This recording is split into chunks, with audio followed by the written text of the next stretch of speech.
Hey everybody, today I'm going to show you guys how to make a silicone soft robot. As you see here, there's an example right here. So some of the items that we're going to have to use today is obviously our silicone, part 1 and 2 of EcoFlex 30. We'll be using 30 today.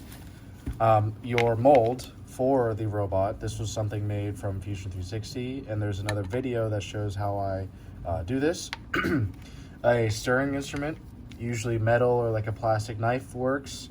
A cup to hold the silicone in. I find plastic cups work better because sometimes the silicone will stick to glass, so these disposable drinking plastic cups would work fine.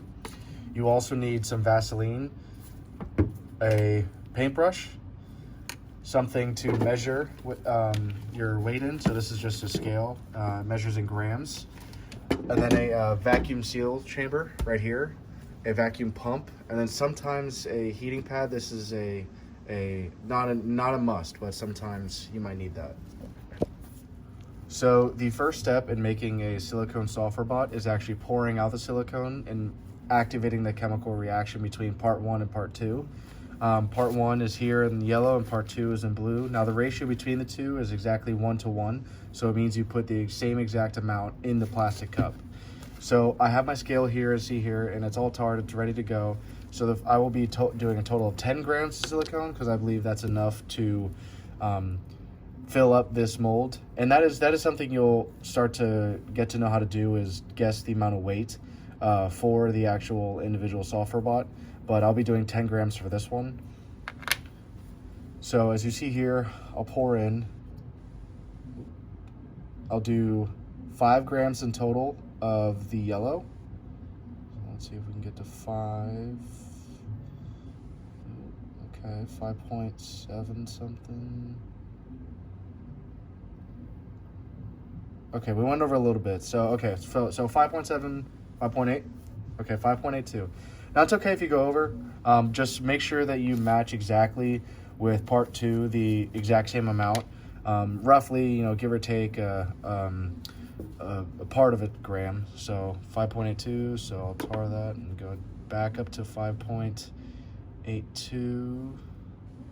Pour it out quick. Okay, 5.85. See, that's fine. So in total here we should have roughly over like 11 grams.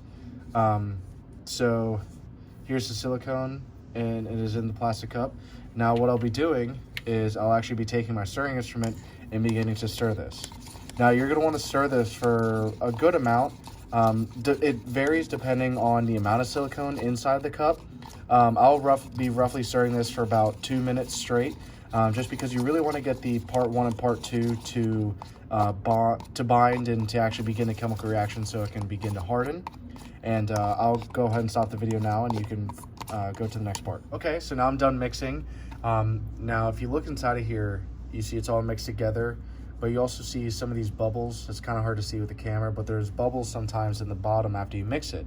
Now bubbles pose a problem with the silicone robots, because if you have bubbles in it and you move your robot, it can actually tear the silicone, and the structural integrity is poor. So what we're going to be doing is we're going to be using this vacuum chamber, and we're going to suck out all of the bubbles with a vacuum.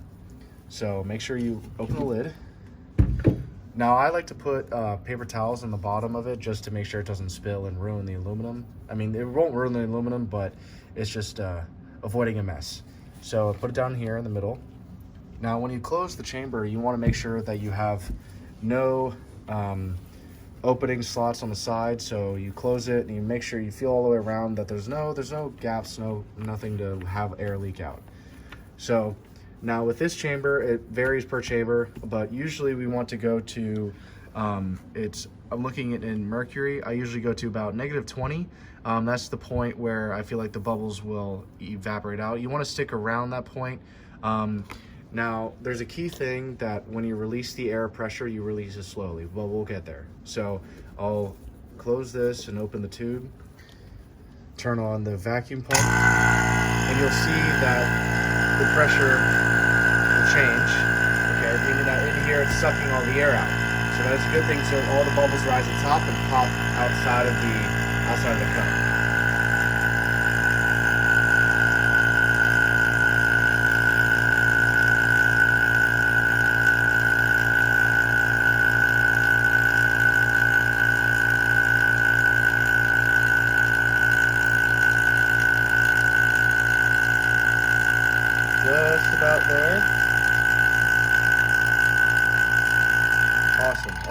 turn off the vacuum. Now it's gonna sit, and you're gonna let this sit for a couple minutes. The best way to tell is honestly when you look down in here, you'll see the bubbles are no longer there. So you can actually take a flashlight and shine down in it. It should be easier to see, so it's a little bit harder to see on camera. So the next step is going to be prepping our mold. So we will do this while this is setting. Okay, now for prepping the mold, what you have to do is you have to separate both pieces, and what we're gonna do is we're actually gonna cover both parts with Vaseline. Now the reason you wanna do this is to avoid tearing. So if you accidentally start to pick up the part on the mold, it can actually tear because silicone is very delicate, which is actually a good thing for soft robots. But to prevent the tearing, we're gonna be covering with Vaseline, so it's easy to remove from the silicone. So here we just got, this is a petroleum jelly, just Vaseline. So you take our paintbrush and you want to cover both sides. Now it doesn't matter which piece you start with, but you really want to cover those sharp edges. So for stuff like this, you see here I'm kind of just gently brushing. Now you don't want like excess on, so if you see like a bunch of globs, you want to smooth those out. You just want to lightly cover it. You make sure you want to cover especially those edges. Some of the bigger surfaces you can kind of just like brush over and just coat over. But if you see down inside of here, like this is where the ripping is going to occur. And if it does rip at the end and there's only a couple rips, you don't have to restart the process. You can actually patch it with more silicone, but we'll get to that later. So I'll go ahead and just do all that. And you want to make sure it's a decent amount. Get the sides here. Oh, see the glob I was talking about? You can just pick that up and just spread that around.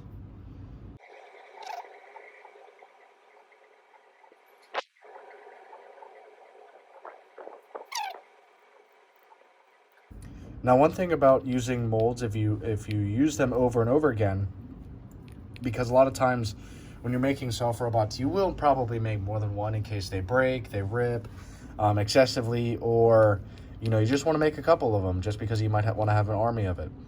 But you know, the more times you use this, the silicone will keep sticking, or it won't stick to it as bad if you put more Vaseline on it.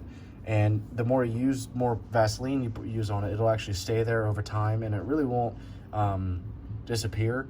So what's nice about it is that you don't have to put as much, but that first time you print a mold, you really should that's where you put the most Vaseline on in terms of all of its uses. But I still try to put on a decent amount just to avoid ripping because I really don't like patching. But we will, you can skip to that if you want to do the patching. Okay, so we have both pieces of our molds covered in Vaseline, so let's just wait for the vacuum to do its job, and then we'll go ahead and start pouring. Okay, so now after it's sit for a couple minutes, the bubbles are totally gone. You can check that, like I said earlier, with a flashlight just shining down, or you can just look through it, but you should see no bubbles on the surface. So now I find that when you're releasing air from a vacuum, you really want to do this slowly, because if you do a lot, the air will rush in and it can actually cause a problem.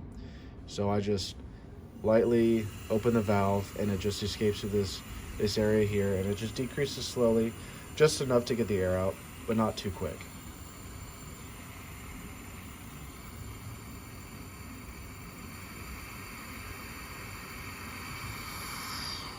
Great. Now sometimes this can stick, so you just kind of wrench it open and we should be good. So let's take a look. I don't see any bubbles. Looks good. Awesome. All right, now let's get to the pouring. Okay, so now we are at the actual mold and silicone and fabrication part of it. So we have our mold here. This is a reminder, these are covered in Vaseline pretty well just to avoid the ripping and tearing. And then this is our silicone. This is our roughly 11 grams that we're gonna be pouring into the mold. On a side note, when you're doing this, I highly recommend using like a tray or some paper towels, because the silicone is really sticky, and some nitrile latex gloves, because these things they protect your hands. Silicone isn't harmful, but it's just really annoying to peel off the silicone and just repeatedly try to clean your hands after use of stuff like this. So what we'll be doing is that we will be pouring inside of this mold. And usually you could take your stirring instrument. We just got these metal chemistry stirrers from Amazon. Plastic knives will work. Zip ties actually work really well for a lot of smaller projects like this, just because you can guide the silicone. So what you want to do is you want to avoid pouring a lot. You want to avoid a lot of scooping. You really want a really clean, slow pour to avoid more oxygen being trapped in the silicone. So as you see here, I'm slowly pouring and I go across. You want to spread it evenly. Silicone is nice where it will spread evenly eventually. So just a gradual pour. You don't want to go too crazy.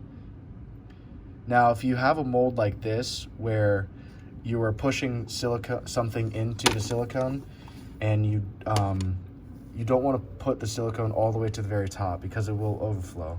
Mine will still probably overflow. If it overflows, okay, you might just want to take a paper towel and just put it underneath it. So let's go ahead and push it in. Okay, awesome. Great, it actually didn't overflow. So if you notice that there are slight gaps within that have a little bit less silicone, you can go back and pour silicone over the top of the mold. It shouldn't damage the PLA or whatever you 3D printed it out or made it out of metal or wood. Silicone is not harmful. It's don't eat it, but it's a pretty harmless substance. So you could just pour it right over again. Let's see. It's kind of hard to see with the camera.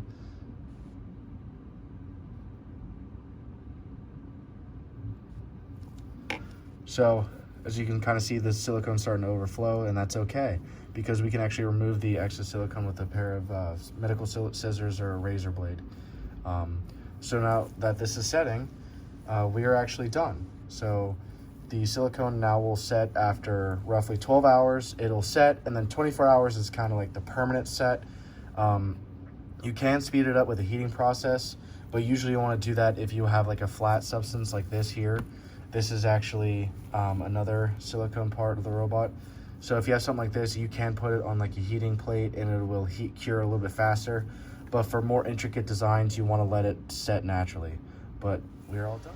Okay, so this is the next part where what we'll be doing is actually cleaning up this half of the software bot and able to put it on the flat part.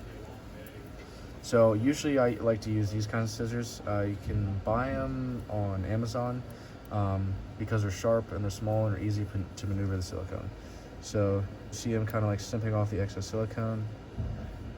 Now the reason you want to clean this up is because this is not really part of the robot and it can actually interfere with the setting of it and honestly the structural integrity.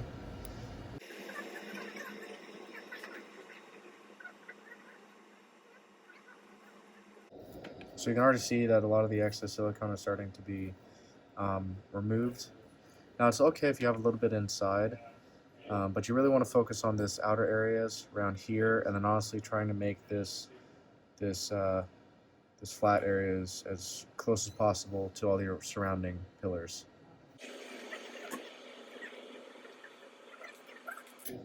So I would say that's pretty good for now. Now what I'm going to be doing is actually attaching it to this flat piece just to give it the just an encasing of it.